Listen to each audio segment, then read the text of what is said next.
right, everybody, welcome back to another episode of the Space Tomatoes podcast. We're your hosts. I'm Havok, And I am LX. and today we have a special guest on, Nix from the War Dragons community. Welcome to the show, Nix. Hi, guys. Thanks for having me. Awesome. Glad you're here. So how's your day been so far? So far, it's been a fun blend of experimentation in my kitchen. I was making some strawberry lemonade. I'm trying to stop with the soda.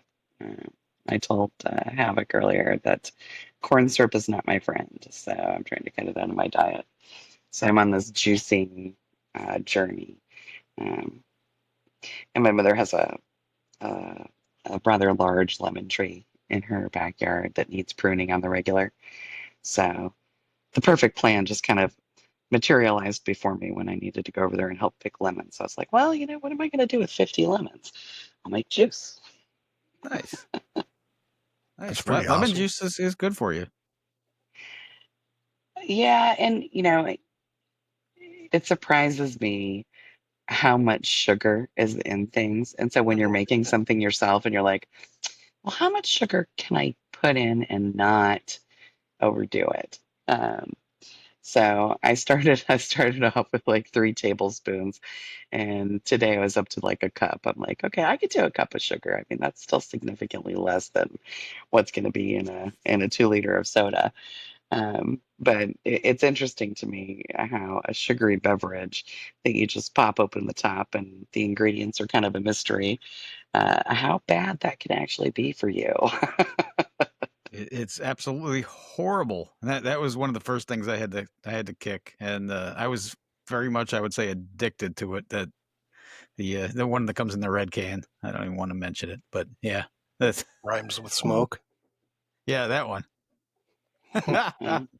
There are Well, other alternatives to the sugar if you were looking to cut that back. actually, some of the sugar alternatives are also not my friend. So I've like been doing the research on the gut health, right? Mhm. Yeah, you That's want to like the watch out theme for, of today. Right. Have you for tried what's the called. monk fruit? Oh, sorry, Havoc. Go ahead. I was going to say you need to watch out for what's called sugar alcohols, and that's all those fake sweeteners. Monk fruit, stevia, those are better alternatives, natural, both plants, and really pretty good, but they do kind of have a little bit of an aftertaste, or they can. Yeah, my mother is on the monk fruit kick, and I recently sent her an article about somehow it contributed to some. It was either Alzheimer's or bad gut health. And so I'm over on the other side of the fence. I'm like, if I want a sweetener, I'm just gonna do regular sugar and I'm gonna monitor how much I use, right? I mean, sugar cane's been around for centuries. And we only recently in this country really started to have like an obesity and kind of a health crisis issue that's from processed foods. So, I mean, like, I'll still eat bacon. I haven't gone crazy with it, but I am trying to limit processed stuff as much as possible.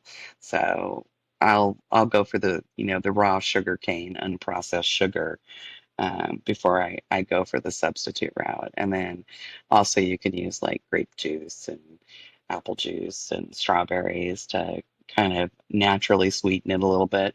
And I found that works pretty good too. But that's my adventure for this Saturday is I'm making juice in my kitchen. I know everyone must be captivated by that news, but Hey, that's awesome. I think that's good stuff. It fits very much into this program. We've talked about it before about the journey to healthier eating, and it is a long journey, and anything made quickly and abruptly will probably not pan out in the end. So small little changes over time, and you have a plan that you want to work towards, and it's definitely doable. 100%. well, I was actually kind of surprised. I thought I would have like more withdrawal symptoms because, I mean, I only had like a 2 soda a day habit, but mine was the green brand, right? Mm. With tons of caffeine. And I had a particular affinity for the citrus kind of flavor, which is why when the lemons fell into my lap, I decided to make lemonade. That's a good idea when life gives you lemons. And it did. Well, Awesome. what can I say? I went for it. That's a good thing. Definitely a better alternative to the soda. Yeah, any progress towards a better, a better input or intake of foodstuffs is a good thing in my eyes. Uh-huh. Yeah, I mean, and I haven't changed anything aside from the soda, but I've already started to drop like a few pounds. Like my pants are just slightly looser, and I'm like, oh, well, this could work out for me. Heck yeah. Heck yeah. The That's biggest all. and hardest one for me personally, I think it was even harder than the soda, was the bread. And it Well, was for a different reason. I have an autoimmune condition too, with the psoriasis, which it manifests as a skin condition, but the bread was a big one that was contributing to that, and that was hard. Like I still crave bread. I talk about it probably every episode, but yes, I crave bread quite a bit. yeah. My mother is actually on this journey for sourdough breads, right? Uh-huh. Um, Instead of, store-bought stuff because again, it's highly processed and, usually if I'm experimenting with health stuff, other members of the family are going their own way on different things. Like my daughter's doing her garden, and my mother's doing the sourdough bread, and I'm over here messing around with the juices. But she started her own starter kit a few months ago, and she said the only ingredients in it are flour, water, and salt. That's it. And I was like, oh. So she made me a loaf maybe 2 weeks ago now. Oh my God, Right. it was so good, you guys. She got Mm-hmm. those, cast iron pans where you make the rounds and everything. I Nice. couldn't believe how delicious it was. And I don't know how you gave up bread. I could never do it. Um, I love carbs, right? Like if it has carbs in it, that's what I want to eat more than anything else in the world. Yeah, carbs are definitely addictive, and the more you eat, the more you want. It's a double-edged sword. And my wife makes the most amazing bread ever, and we thought we could get around, the sensitivity to the gluten part by using a different kind of flour. We tried an einkorn flour, which is I guess a simpler grain or something, an older grain, without so much gluten in it, and we tried that, and unfortunately it did not work out, but it was delicious. It was awesome. But like you said, you can make bread at home, and the only four ingredients, you have water, flour, yeast, and a little bit of salt. And you look at even like a nice bakery bread from, I don't know if you have like Publix where you're at. They're a nice grocery store, and they make in-store bread, but you look at the ingredient list, there's like 30 ingredients in it, and you're like, why do you need all these things to make bread? It's kind of crazy. Yeah. Well, and most of them I can't even pronounce, right? Exactly. Yeah. If I Exactly. can't pronounce it and don't know what it is, it's probably not very good for me.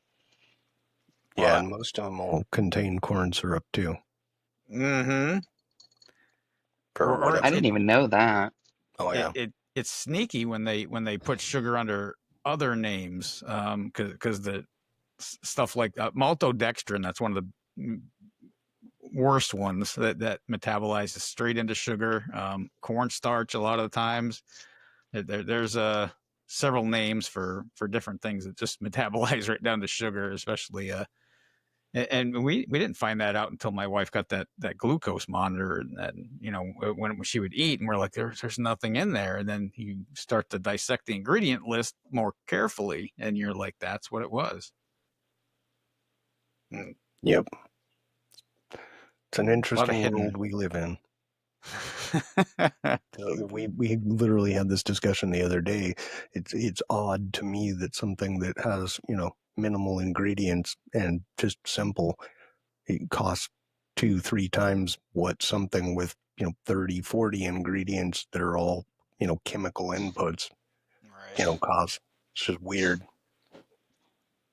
I wish your mom well on the sourdough journey. I know for my wife it was not easy. It's like raising a living being. You have to feed it and nourish it and take care of it and keep the temperature in the proper aspects, and then you're like changing different things out every day. It's she was quite disappointed when I tried it, and then she cared for it for like over a month, maybe a month and a half, and until it was ready to go. And then she was really excited, and it was, like I said, it was great. It tasted wonderful, and I felt kind of bad about it, but My mother has OCD. She will be just fine. And she's recently retired. So, Oh like, no. that Oh can be no. her baby for a while. nice. And, when she's preoccupied with that baby, she's not worried about what I'm doing, Mm, mm. because I don't need a mother. But, the sourdough starter, I think that's a good focus for her. Did she get a starter from somebody else to work off of, or did she start from scratch She completely? she made her own. Oh, okay, good. That's I that's was pretty like, hard. wow, I know. Yeah. I wasn't expecting the first batch of bread to be so good. She gifted it to my daughter, and my daughter was telling me how wonderful it was, and I was like, well, if that one's gonna be good, then wait till she makes a few more loaves. It's gonna Awesome. only improve. Oh yeah. Amazing stuff. But now I'm like my mouth is watering and Eh, Pavlov's ringing the bell somewhere right now. the people that make that and resell it, they get quite it's like $15 for a loaf of bread, Mhm. and people will buy Really? it too. Yeah. Yeah. Yep. Well, we could set up a little art fair for my mother. She There has you her go. little art studio that is like overflowing with paintings right now, and we could do fresh bread and paintings. Nice. There you go. Offer it as I a mean, it could be my career after I retire, yeah, which well, probably isn't going to be for another decade, but still, like, it's good to have goals. yeah, offer it up as like a snack with some olive oil and some balsamic vinegar or whatever, extra charge for little snack while you're painting. I don't know. Hmm. I don't know. I can see a cafe in my mind. That would be fun, Oh, that would be fun. That'd be I was right? really Like a little art cafe in yeah, Arizona. I nice. mean, it's kind of like the perfect blend of all the things. yeah, for sure. Then she's gonna have to move to Sedona. Oh God, no, we can't do Sedona. I mean, it's beautiful. Do not get me wrong. Sedona's a beautiful place, but you know what? Everybody there is like snobbish, and they're super spiritual. Like the first few times I went to Sedona, I thought I was like moving to the Twilight Zone because everybody's very spiritual and grounded, and they want to do your aura reading, and it's a little overwhelming. I mean, I'm kind of a type A personality, realist, I believe in God, I'll go down the spiritual path a little bit, but I don't read my horoscope every day and wear crystals. I just don't subscribe to all of it. And if you go to Sedona, that whole community is very into it. And they have this bookstore. And in the bookstore, they have um, this little back room, and they tell you that it's an energy point for the earth, and you're supposed to go in there and meditate. And when I was much younger, 18 to 20, and I was kind of on that path, I went up there and spent some time in that room and had my soulmate drawing done and all kinds of stuff, but it was very touristy, and um, yeah, probably not every day. Yeah, it's a bit kitschy. It's kind of like Taos, New Mexico, or I don't not? think I've ever been there. Yeah, it is Taos. Yeah, it's a artsy. It's the same thing. Or Asheville, North Carolina, same thing. Very very hippie influenced, I guess. Be a good way to put it. I don't know. I like me some hippies. I don't like pretentious spiritualist. Yeah, I can dig on hippies. They're usually pretty cool people. Pretty Right? They pretty. are. They're salt of the earth. It's like let me share with you, let's get high together, let's hang out, let's listen to some good music. I can get on board with that. Yeah, for sure, for sure. definitely. So you're in the War Dragons community. When did you start playing? I think I started playing in August of 2017. Wow. Um, yeah, I know, right? So Where does 8 time years. go? Early starter for Yeah, the that's most part. I right. Well, I saw the ad on Facebook, right? Okay, at the time I was watching Game of Thrones, and it was all the rage. I mean, 2017 was a good time for all, right? Oh yeah. um, so we were all captivated with the dragons on the Game of Thrones. My daughter, especially, is kind of like an artistic, creative video game girl. Um, she was always into some video game that she was downloading. So I downloaded it. I played it for a day and a half, and I was hooked. I was just hooked. I was like, "Oh my God, this is so fun! I get my own dragons. I get to hatch them. I get to attack other people's bases, and I can steal their stuff. Oh my God, this is fantastic!" And I was like late 30s at the time. Yeah, maybe early 40s. I don't know. Uh, we don't have to talk about my age. You can cut that part out later. You just kind of put it out uh, there. I can but delete it if you I want. downloaded it. I played it for a day and a half, and I absolutely had to tell her about it. So I sent her a link, and she downloaded it. And we, for the longest time, just played and never joined a team because we're just like, we're not exactly outgoing personality types. We're not exo personalities. We're intro, very intro people. And so, we just played, by ourselves, loose, hanging wild, attacking people. And then we figured out that there were events that you could do if you joined a team. So Mm. then we had to figure out and find a team to join. Well, I just, found some random team in Gold League with, well, and it wasn't even Gold League at that time because you had to like work to get into Gold League then. It was So I think we bronze, were like right? in silver or something, bronze, silver. I don't know. We didn't make our own. We picked one and joined.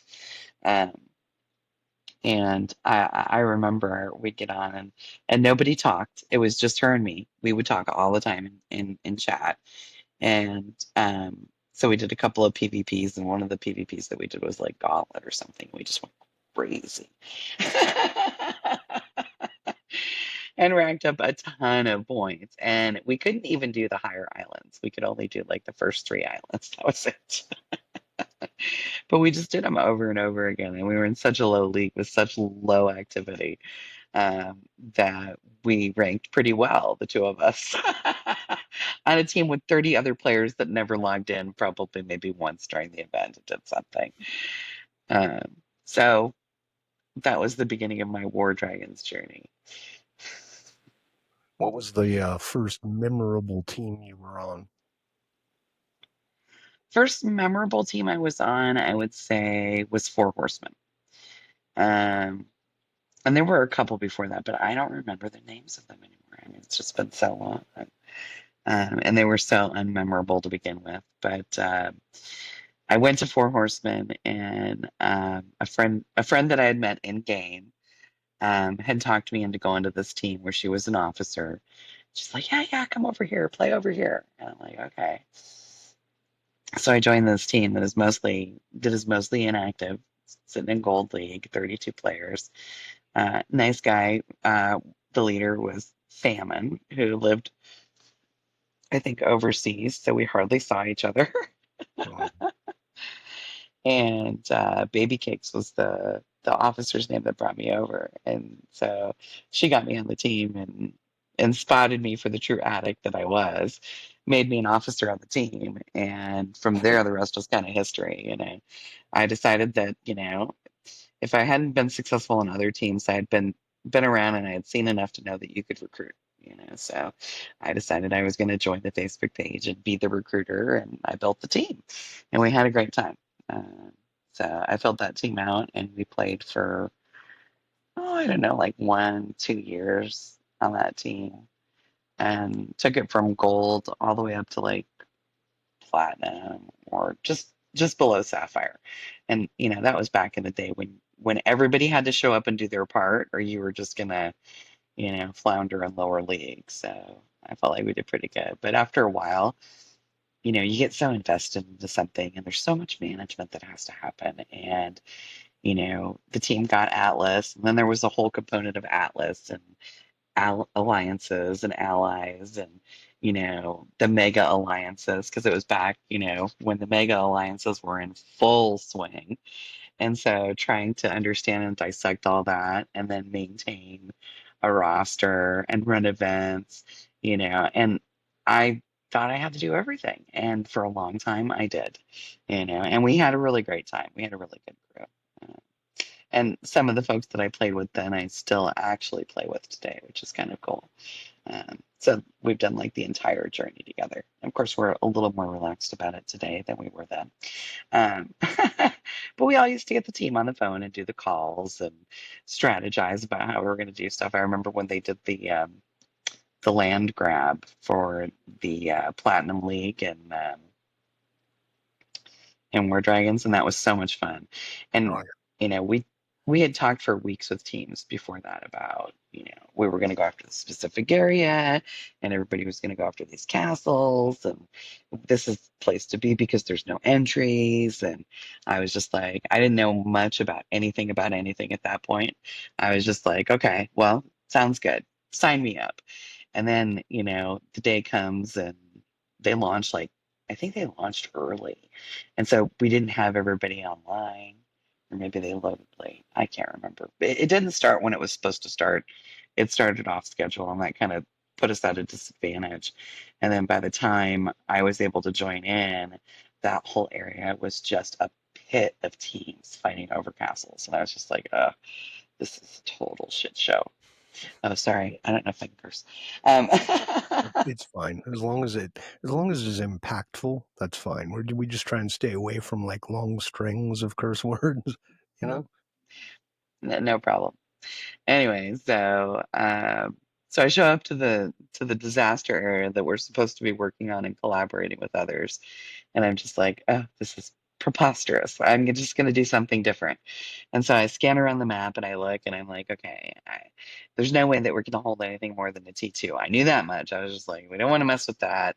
We just want to stay T2, low profile. We need enough castles that, are in a good area that we could claim, that don't have, easy to get to passage. And, I kind of knew what we wanted without really knowing. And I looked out and ended up on this little parcel of land where there were three T2 castles all together, and I started with those. And then I think over the next few days we traded and grabbed a couple more, and at the end of the day we ended up with you know 8 castles of various elements. And then I talked some friends of mine into taking the T3s next door that were on like some big sapphire team who I thought were gods at the time. Um, and kind of like boxed us in, so they protected the flank. So anyway, I did that for a couple of years, and then after that we ended up merging into TSUN when I decided I needed to do stuff in my real life and not War Dragons 24/7. Yeah. And So I think that happens to everybody, right? what team are you on now? Yeah, it sure does. Absolutely. Oh, right now? I don't know Yeah. if I should say. All right. Uh, Is it how secret? about we talk where I ended my career? Okay, that works. Where did you end your career? All right. War Enforcers. War Huh? Okay. Enforcers. Um, Odin and I had, we had kind of danced on opposite sides of the mega alliances for a long time, and we were friendly but never friends. I mean, you all have people, and they're on the other side, and I had a little compassion for the kid because I kind of felt like um, he was a really good player, and um, I felt like he got the short end of the stick because there was, with the mega alliances, there's like 45 teams chasing them around the map, and I always felt bad about that. Um, and I was on that side, but I didn't want to participate um, in what I thought was a crucifixion of a team, and it was unfair. I mean, if you want to fight, fight. do that. But there should be a limit to people's aggression, and I think that um, a lot of that toxicity still lives on today, and it's a shame because it should be fun for everybody.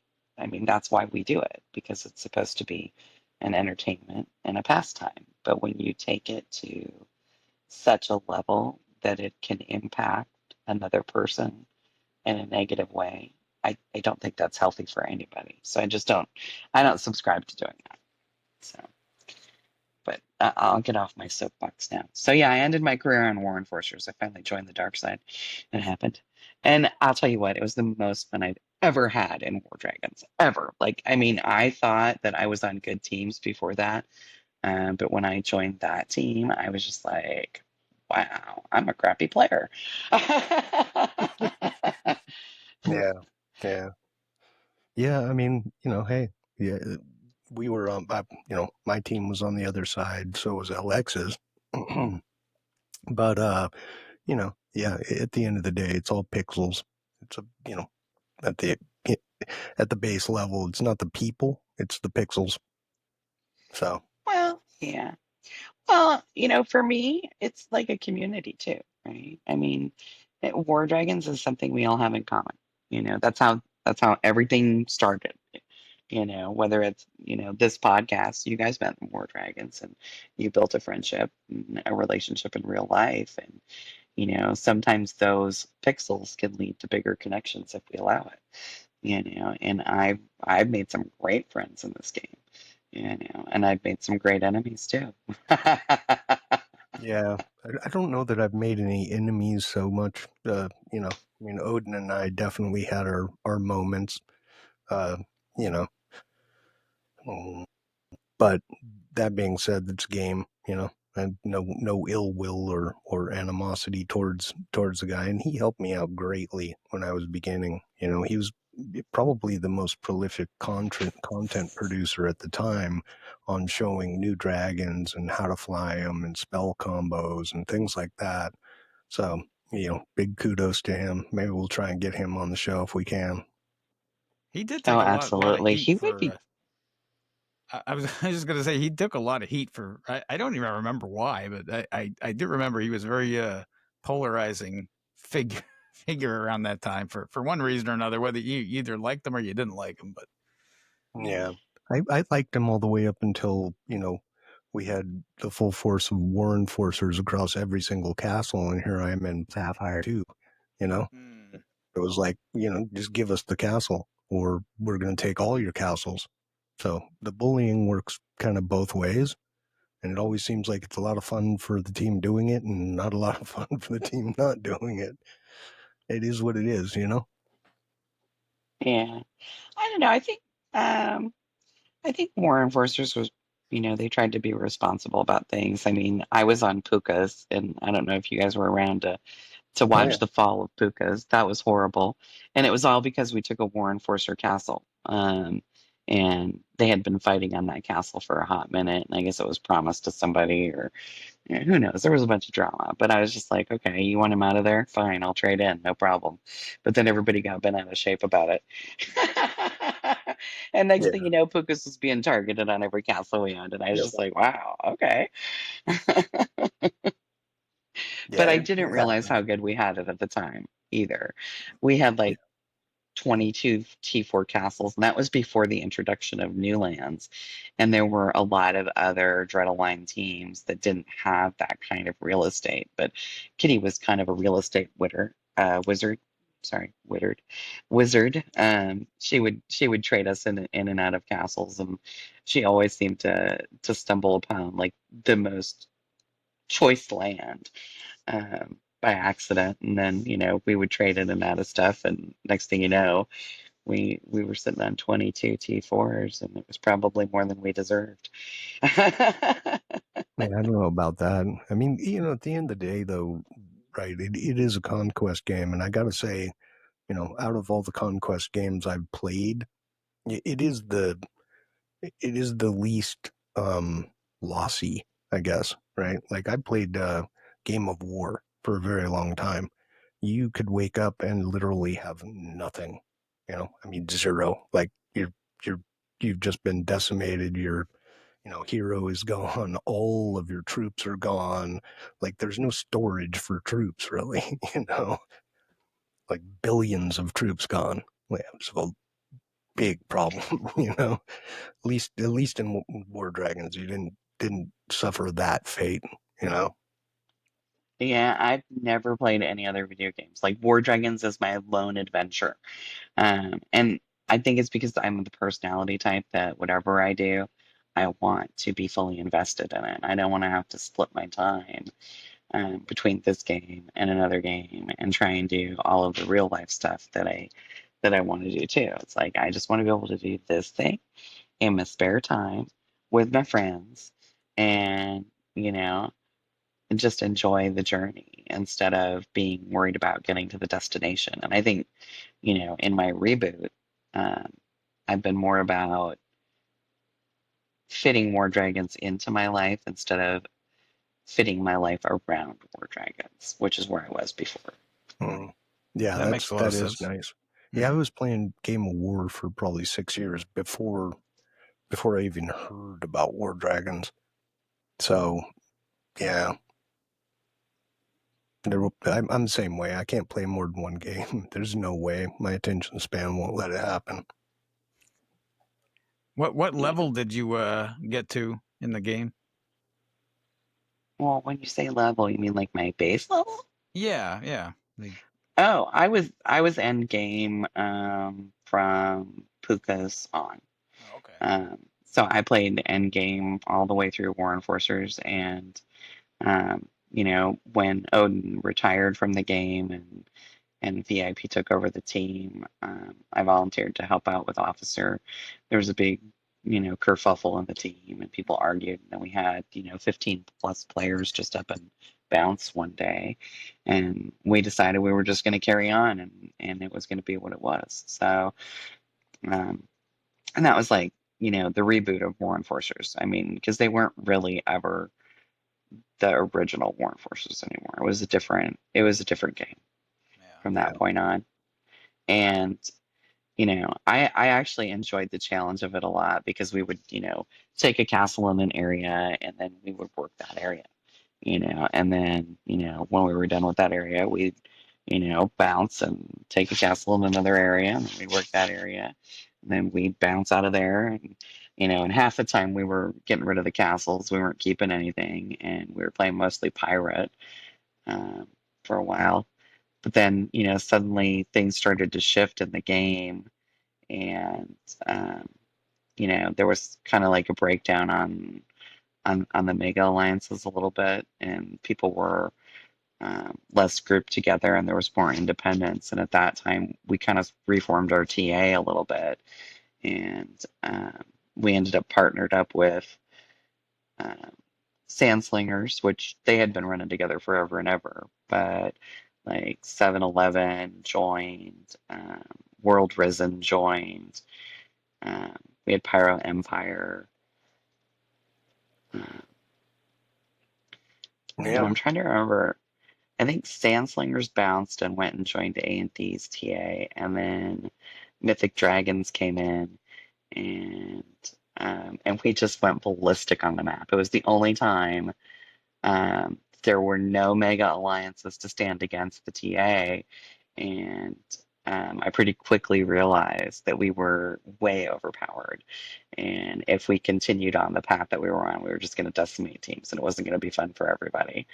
Um, so then, we're trying to keep this way overpowered TA entertained for a minute while we figure out what to do. I mean, and uh, it was quite the adventure, but it was so much fun. I mean, I can't lie, being Because just you needed dread around. That's what you needed. we needed a healthy competition, right? Yeah, That's the dread. one thing that's missing. Yeah, they, I I think mean, somebody told me at the height of the AMD war that they had reached out to former Dreadnought players and tried to bring them back. And I remember we were gossiping about it one night on the phone, and I was just like, "Can you imagine being retired from this game for like 5 years, and somebody rings you up and says, 'Hey, we need you to come back. It's urgent. You must come back right now. The Atlas is at stake.'" Yeah, I think the So answer would be since a I'm on with, resounding no. I mean, since I'm on with LX, did they call you and ask you to come back? I'm just curious. Got to know. No, No, no, no. he I, flew I, warriors. I think Nobody I wants made a that warrior abundantly clear. flyer. No, I was not interested. I have not logged in since that day in July or so. That was my last time. I deleted the game and that was it. I haven't been back. Yep, same. Well, I actually went through my base and changed I, I, I, what is it? Transformed all my towers to like cannons, ballista, trebuchet, etc. So, Mm. Oh my gosh, you tanked it. oh, I made it so that there's no way I would ever even want to come back. It You would wouldn't be, be tempted. yeah, it's too much pain. So, did that, got all my troops off my base, and, hey, a little glory party. And, yeah, I had a, didn't get an invite to the party. well, it was a I, team I only don't know if I event. was around by then. Yeah, it was a team only event. And, yeah, yeah. Fair enough. I don't even know Yeah. what it would take to get an account back to competing shape after that much time anyway. I mean, probably down 30 It's levels or taken 40 me, level. I don't even have any idea. yeah, it's taken me a full season just to catch up. And when I actually stopped logging in, because I didn't decide to retire one day, I just stopped logging in. I was like, I'm on a team where I don't have to log in and play. After almost a decade of doing this, just take a minute and enjoy life and put the tablet down and focus on the things that are being neglected in real life, and forget about War Dragons for a minute and just take a break from it. And so I did. I took like 2.5 seasons off. I had like level 192 towers when I decided to like break, and today they're at 205s. Hmm. So Is I that what the came back. maximum is now? 205? Yeah, Yeah. well, today, but Right. there's a new fork coming, and I think we're Well, 0 levels this fork. Thank God, because I don't think I could. I don't think I could catch up if they did new levels.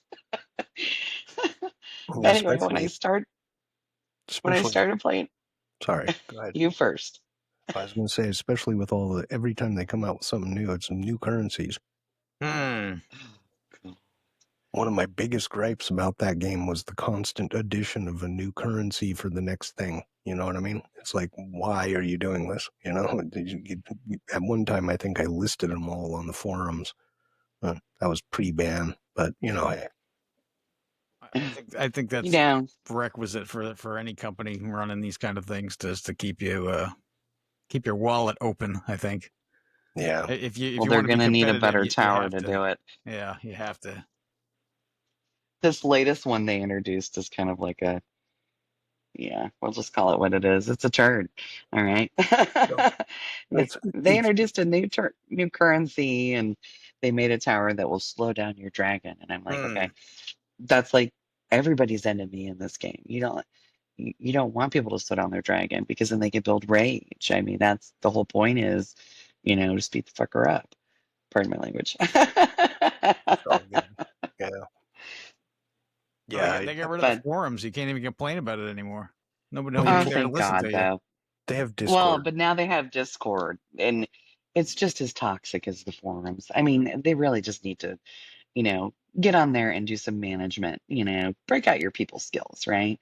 And, when people are being nasty and just mean spirited and calling each other names, I mean, they just need to shut it down.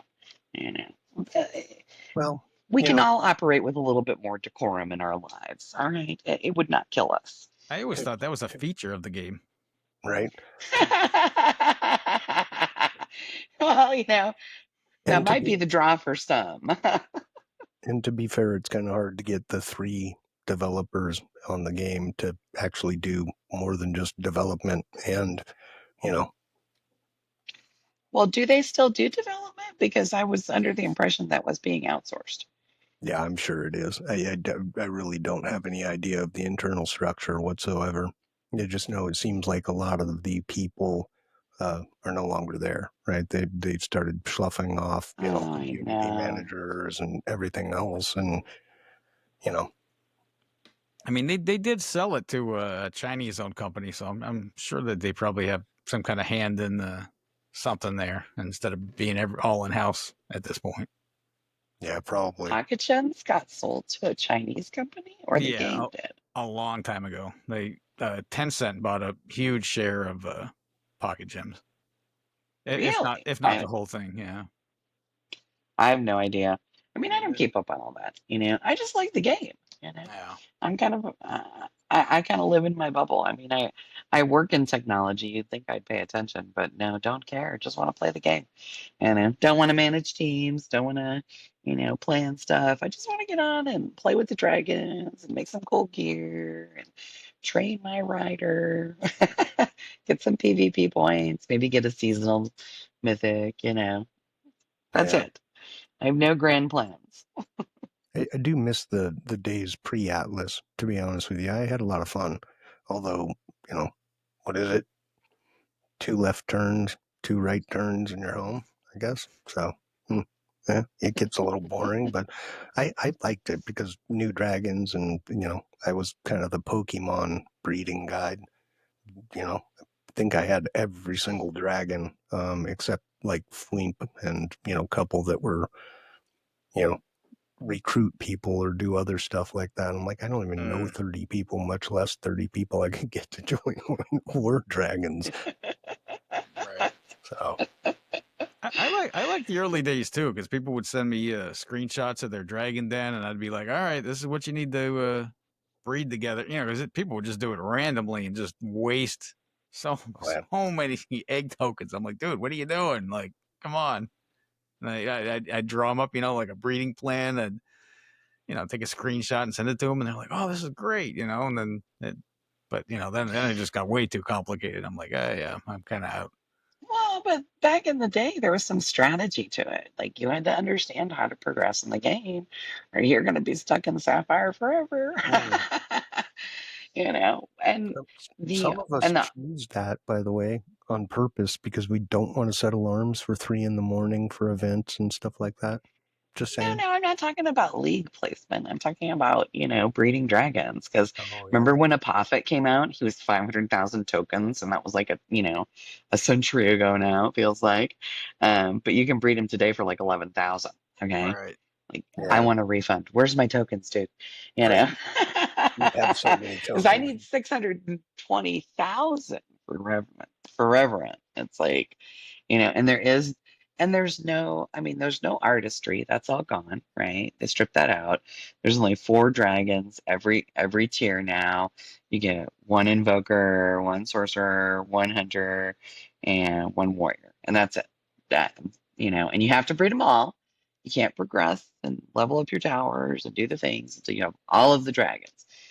Um, but there's no having to figure anything out anymore at this point, right? All that's been stripped out of the game. So it's like all of the things that brought you joy when you started playing are no longer there.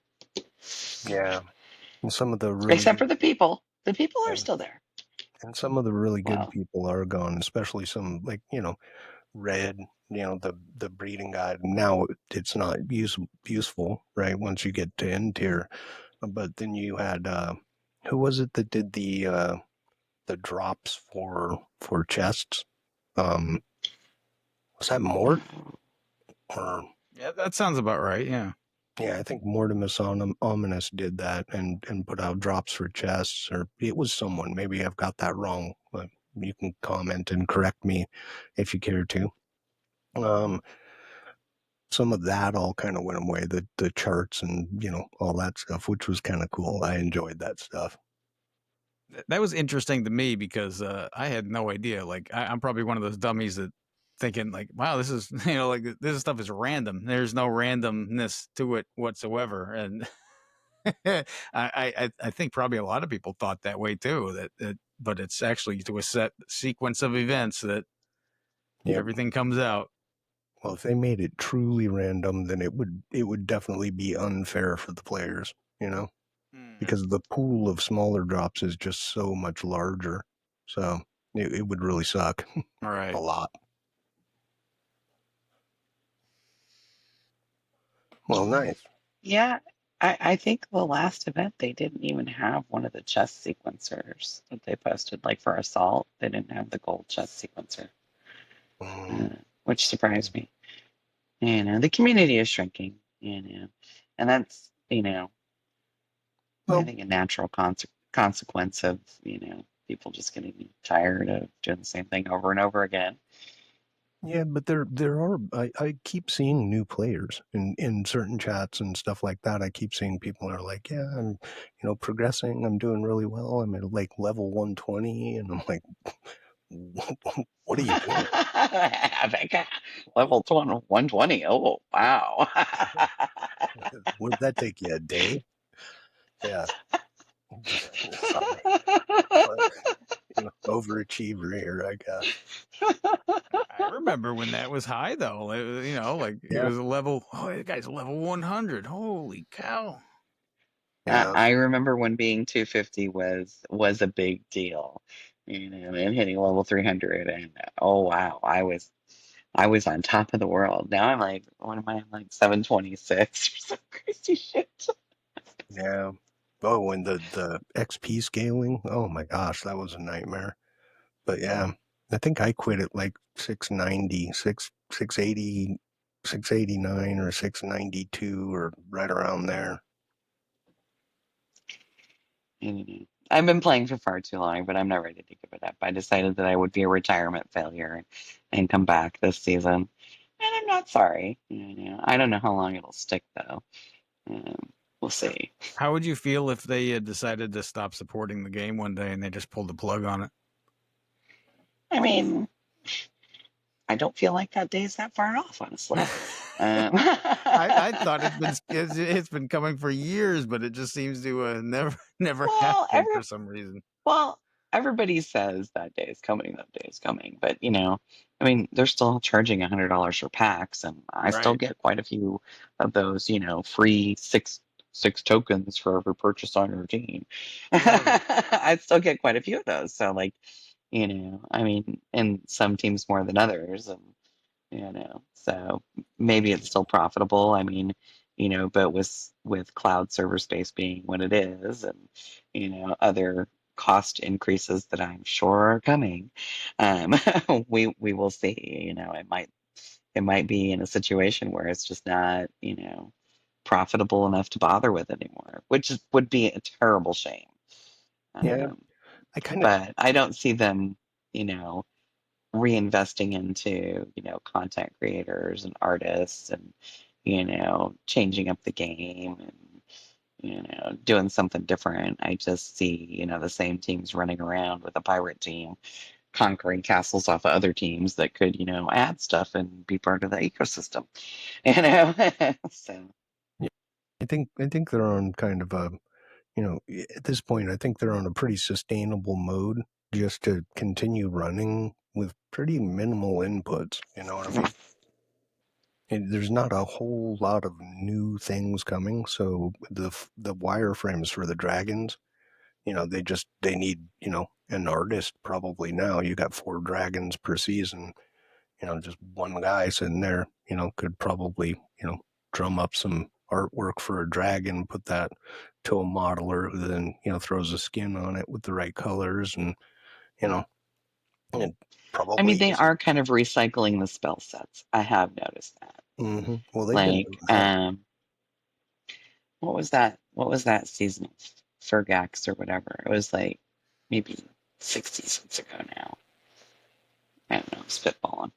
Um, when that came out, it reminded me a lot of like, what was that green dragon? I think it was called Gnarleth. I don't know. Lx, you may have been retired by then. Probably. I've tried Green to wipe it out of my dragon. brain, but I tell you what, if they come along and they come up with a good plan and make War Dragons too, maybe I'll no, like 49 people. I can come bring them back. 49 people. Yeah. Then you'll send them a message. I see how it is. If we're Well, going to start over. because I have Well, this, I have this huge spotlight in the backyard that has like the Grim Reaper sickle on it, and I'll send that up there. Hey right. guys, come on back. It's like the bat signal. Oh my God, that would be great. Yeah, I don't think they ever will. They actually, when I went to the summit, that was one of the discussion topics that kept coming up was, make it different, do something a little bit different, and remember every time they would skin a base or try and change some features, you'd end up with dragons under the ground, and just the towers are gone. It's just a flat land, but they're still shooting at you, and stuff like that. And it was just coded on a very old UI, and they couldn't really figure out how to unravel that code to get it ported into a newer UI. And really probably that was cost, right? Well, I mean, if you have to rewrite the whole thing, it's not cost effective to make that kind of a change, right? I mean, you sound like you work in technology. You're talking about wireframes and stuff over there. I hear you. Yeah. But I mean, we're kind of in an AI industrial revolution right now. So it will be interesting to see what the next generation of content looks like. Because I mean, like in the future, I see more of a three-dimensional situation, like Tony Stark has on what's it called? Iron Man. No, well, yeah, Iron Man, but it wasn't so much an Iron Man as it was in the Avengers trilogy, right? Where Okay. he had that little thing that he could set up, and then it would broadcast like a holographic image, and he could reach in and touch and move things like that. So, Oh, like, I kind of see a future of video gaming going in that direction. And I think that would be very, very cool. And I hope they come up with a version of War Dragons that you can play like that because I think it would just be so much fun. I mean, can you imagine if you could set up a little thing in the middle of your living room and you could actually design your base and touch and feel things, or have an image of a dragon that you could control with a glove or something. I mean, I'm spitballing ideas, but I think it would be so cool. And then, you're not talking about 2D artistry anymore. That would be like full 3D or maybe 4D now. I don't know. We had I the we read had the about 4D the other day. we had the Power Glove for Nintendo back in the day. Kind of sucked. it did. Really did. So, Nix, what would if you had to give some advice, right? Just a couple minutes of advice to someone that it was brand new, starting out with War Dragons. What would be the things you would say? Remember that it's a video game. Shut it off and go to bed at night. Um, That's a good one. I mean, there were many, many times when I would leave my tablet on because I didn't want people to know when I slept, or I would leave my line app turned up at night because if anything went down, I didn't want to feel like I was letting 50 other people down, right? And then you get stuck in that cycle, But at the end of the day, War Dragons is a game and it's fun, um, but don't let it consume your life because it. And I think we've all been there. I mean, for sure, I know you guys have. Oh, yeah. Just a little, you little, know, little bit. Less just less a so little me, bit. less so me again, right? Platinum sapphire, but at the same time, yeah, there were definitely, CDs were a big one, right? Anytime cooldown on a castle happened, it was kind of like, okay, well, in 12 hours, I'm stuck, right? Oh God, yeah. Yeah. That's the other thing is PG really needs to fix the cooldown times. That stuff is just retarded. Nobody wants to spend 12 hours guarding a castle and trying to prevent, somebody from conquering us. These are just to dump it. Yeah. I mean, So it's like when you're talking about that level of investment on your time, it's just like, yeah, not worth it. Good luck with that. Yep. Yeah, I've always said they should offer like a, excuse me, they should offer like a consumable shield or something so you could just, like, okay, I'm overriding this and here's my bubble, you know? I don't know, some way to offset that retardedness. It's too much investment of time. I mean, when they started to tweak Atlas to make it easier to conquer castles, I mean, I think everybody in the community groaned internally and just kind of went, well, I mean, it takes you forever to get enough guards, to get enough gold, to get enough stuff to upgrade that castle so that it's profitable for the team, right? And then when you finally get there, somebody can come along and bubble it, and then you got to spend 12 hours waiting for the cooldown to happen. And nobody wants to do that, right? I Yep. mean, can you imagine trying to get 50 people today in War Dragons to support, a 12-hour cooldown? I mean, I mean, heck, no, anymore, it's tough enough just to fill a team from what I've learned. right? So, And that is very true. It's often advantageous for teams to not run at full roster, because you can control, like, I don't know the technical terms for it, so I'm just gonna wing it. But you can control how much glory your team is worth, by controlling how many players are on your Mm. team. I don't know if it's APR or den level. I never it's I APR. never unpacked it all. APR. Thank you, Havoc. I You're figured you. welcome. So does Yeah. anybody do the war thing anymore? Because I know, like in Diamond, No, and it's I know when so somebody was down disappointing. a person, like when they would get banned occasionally, like everybody would declare on them like immediately. Dog pile. Mm-hmm. Yeah, there used to be some activity. No, nobody wars anymore, not even in Diamond. And in fact, it's more of a like, how many wars do I need to throw to get out of Diamond? I mean, LC is so toxic up there. Thank God they created the mute feature for those of us that just can't deal with it. But at the same time, it's just like, when an environment is so toxic that people don't want to be in it and they would rather ward down for less prizes. Um, Well, I think honestly, I think we need to take another look at our behavior. yeah, but honestly though, when was Diamond One LC not toxic? I think it kind of Never. always I was, don't wasn't it? know. Yeah. No, you're right. It has always been toxic, but it's gotten way worse. I like a little bit of drama. I like to go out there and watch and see what goes on. Well, I'm not very often am I going to go out there and say something. Once in a while, I might if I'm feeling particularly snarky, but that's kind of rare. So you know what that game needs? It needs another panda. It needs another panda. you're currently in Diamond still? Who, me? Yeah. Oh no, Oh, no, you no, don't play no. there anymore? Oh no, no, no. Oh no, no, no, no, no. You see me? I sleep at night. Okay. There it is. Remember we talked about, putting war dragons inside of my life instead of building my life around it. So you for sure did the 3 hour timers on your device and stuff, so to get up for these events, I'm sure, right? Oh yes, but that was the first round. I'm not gonna lie. There were alarms in the middle of the night. Get up, it's PvP time at Mm-hmm. group the team and shepherd everybody.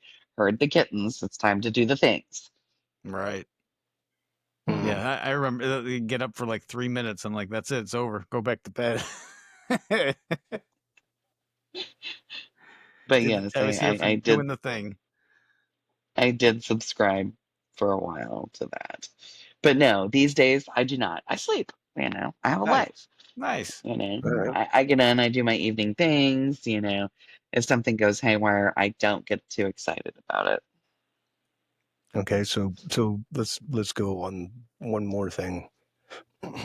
Who's one War Dragons player that you would give a big shout out to and why? Current. Wow. I have to pick one? Yes, just one. All right, I'm gonna pick my girl that's been with me since I started this journey. Miss Chimichanga. Um we've split ways a couple times and gone on different teams, but for the most part, that chick's been my ride or die, day in and day out. And we spend a fair amount of time on the phone together. She's been out to visit me a couple of times. So I feel like, what started as a war dragon acquaintance situation turned into a real friendship, and so for my one shout out, she's got to be it. Awesome. That is awesome. All right. Well, anything else you'd like to say before we wrap it up? No, I can't think of anything. I drolled on long enough about my War Dragons history. Yeah. That's why we had John. Yeah, well, it was fun to kind of reminisce. It was interesting. We'll see Absolutely. what others say. Right? Thanks for showing up. Appreciate it. Yeah. Yeah, thanks for having me, you guys. It was so fun. Our pleasure. Absolutely. Thank you, everybody, for allowing us to take up some of your time today. Hopefully you enjoyed it. If you didn't, leave a thumbs down. If you did, thumbs up, subscribe, do whatever the thing. I don't care. Leave a comment. It'll be great. We'll all have fun. Thank you very much, and enjoy the rest of your day.